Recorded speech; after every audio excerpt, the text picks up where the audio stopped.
Hello everyone, this is Mike from BTR Budget Tech Reviews, and today is the first review video of the HTC Desire 510 by Boost Mobile.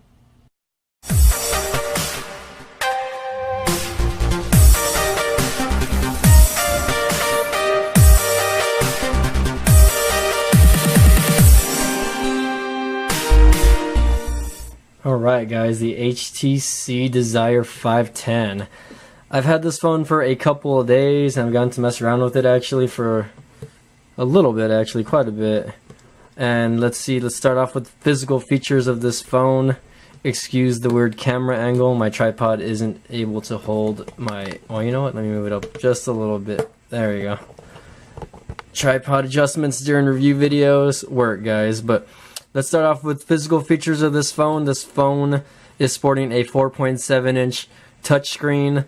And it is, excuse my muffleness, it is 480 by 854, so not full HD screen. In fact, when you look at the screen, you know, if you just tilt it sideways a little bit, you can see right off the bat that, you know, the clarity of it, it kind of disappears, so you have to kind of be looking directly at it for it to look good.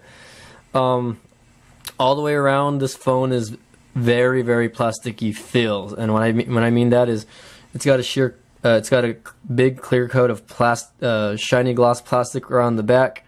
HTC logo is nice back here, but like I said, it's a very cheap feel. The phone's $99 on the Boost website. I bought this at Target for $79.99. It was $80, so if you guys are lucky, you can get the Virgin Mobile or Boost version for the same price there. No capacitive buttons on screen like most HTC phones that I've seen in the past have. So you know, that's a change. Up top in the front is your earpiece, your proximity sensors, and your front-facing camera. This is a VGA camera. I don't know the quality of it exactly. I've tried looking up the specs on it, and all I can see is that it has just a VGA camera. Back has a 5-megapixel camera, no flash, so that's going to be disappointing for a lot of people, and it's kind of disappointing for me because, you know, you think that, you know, budget phones, some budget phones have flashes and this one doesn't. So opening up the back here, you can see that, you know, this phone has a removable battery. It's got your micro SD card slot right here, so it's up to, you know, 32 to 64 gigabytes, probably 100. You can probably put a 128 gig card in there, and it'll work. So you know, you got your 3.5 millimeter headphone jack up top, and nothing really else to see in the back, just the battery and the SIM card slot. And, you know, I find it interesting that, you know, these CDMA phones are now carrying you know, SIM cards. So I mean, well, it's not a CDMA phone anymore, I guess. But, you know, these no contract carriers with Sprint and Boost, you know, they used to just be CDMA exclusive, and now, you know, I'm seeing a lot of SIM cards in it. So alright, turning on the screen, and as you can see here, it's got HTC Sense UI. Let me unlock it there. I don't have a lot of bloatware right now. It's pretty smooth though. This phone is very fluid. It's got a quad-core processor. Going back to specs here, you know, aside from the, you know, the 4.7-inch touchscreen, and I don't have the brightness all that high for you guys right now, but it has 208 ppi. What ppi stands for, you know, I think it's pixels per inch or whatever, something like that. But anyways, basically the pixel density, you know, it's average. I wouldn't say it's, you know, up there with a lot of the higher end phones, you know, like, you know, Nexus, iPhone, stuff like that. Very clear. It's not that bad though. I mean, for a $79 phone, $100 in other places, it's a great phone to have. Yeah, here we go. The front-facing camera is a 0.3 megapixel. I found it finally. But aside from the front-facing camera, this phone has a quad-core, 1.2 gigahertz quad-core, you know, processor. It's got a Cortex A583, and it's a 64-bit processor according to some of my sources here. Internal memory, and let's see if we can go to let me go to the settings here, and let's go to internal memory. Security, display, sound, app storage. Oh, I went to power by accident. As you can see here, down here, it's got, you know, the on-screen buttons, which I'm not a huge fan of for a phone like this, but Let's go to storage. This phone is supposed to have 8 gigs of internal memory, but from what I see, it's only got 4 gigs. And let me see if I can get a little closer shot there. 4 gigs, and I'm using a little bit here. I'm using phone storage 3.7 gigabytes. So it's not a lot, but for a budget phone, one that gives you expandable memory, you can have, you can save all your pictures, videos, music to the SD card. So it shouldn't be a huge issue, as far as that goes. Now, as far as app goes, I have not installed an SD card yet, so I do not know if you're able to move them to the SD card.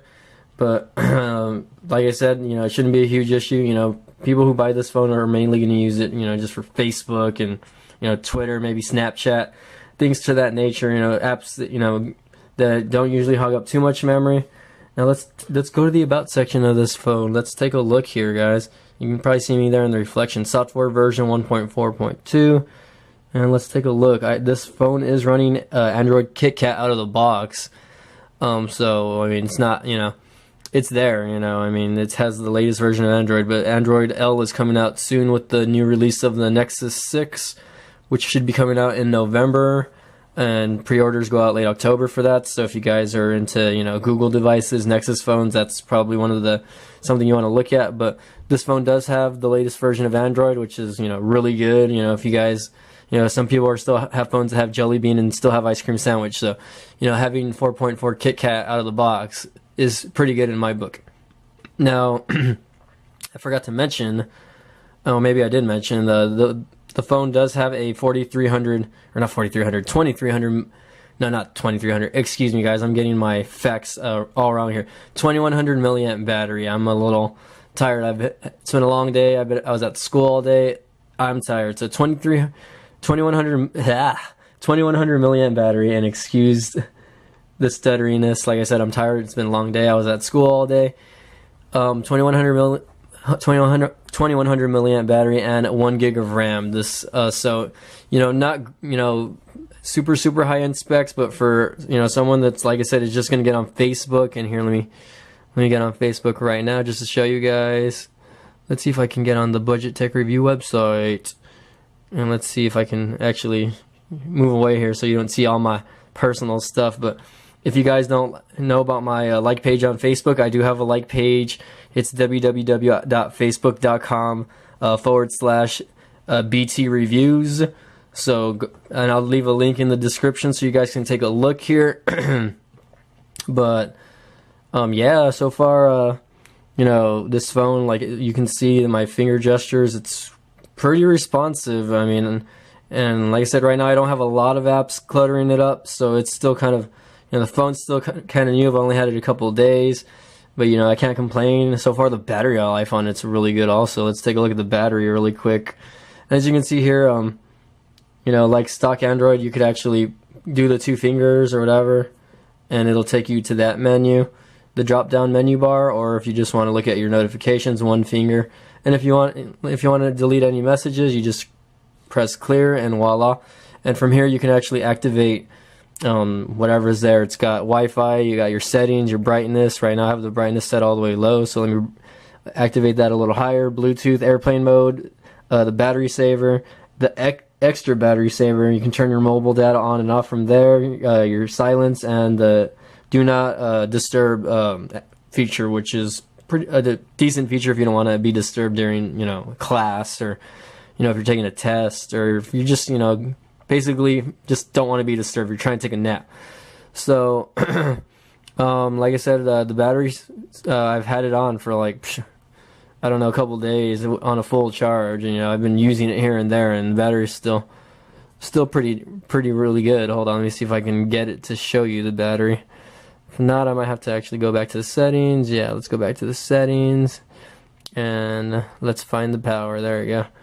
Let's find the power. So I'm at 62% right now, and this phone's been running for a while. Let's see, 2 days, 13 hours, 52 minutes, 37 seconds on battery, with minimal use. So the standby time on this phone is really good. If you just leave it sitting for a while, you don't expect for the battery to drain out like some other phones do.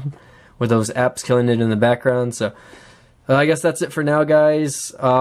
Expect a quadrant standard test, LTE test, things of that nature in the next video. I'm gonna check out the browser, YouTube, etc. So keep an eye out for the next video, and thanks for watching. Please subscribe.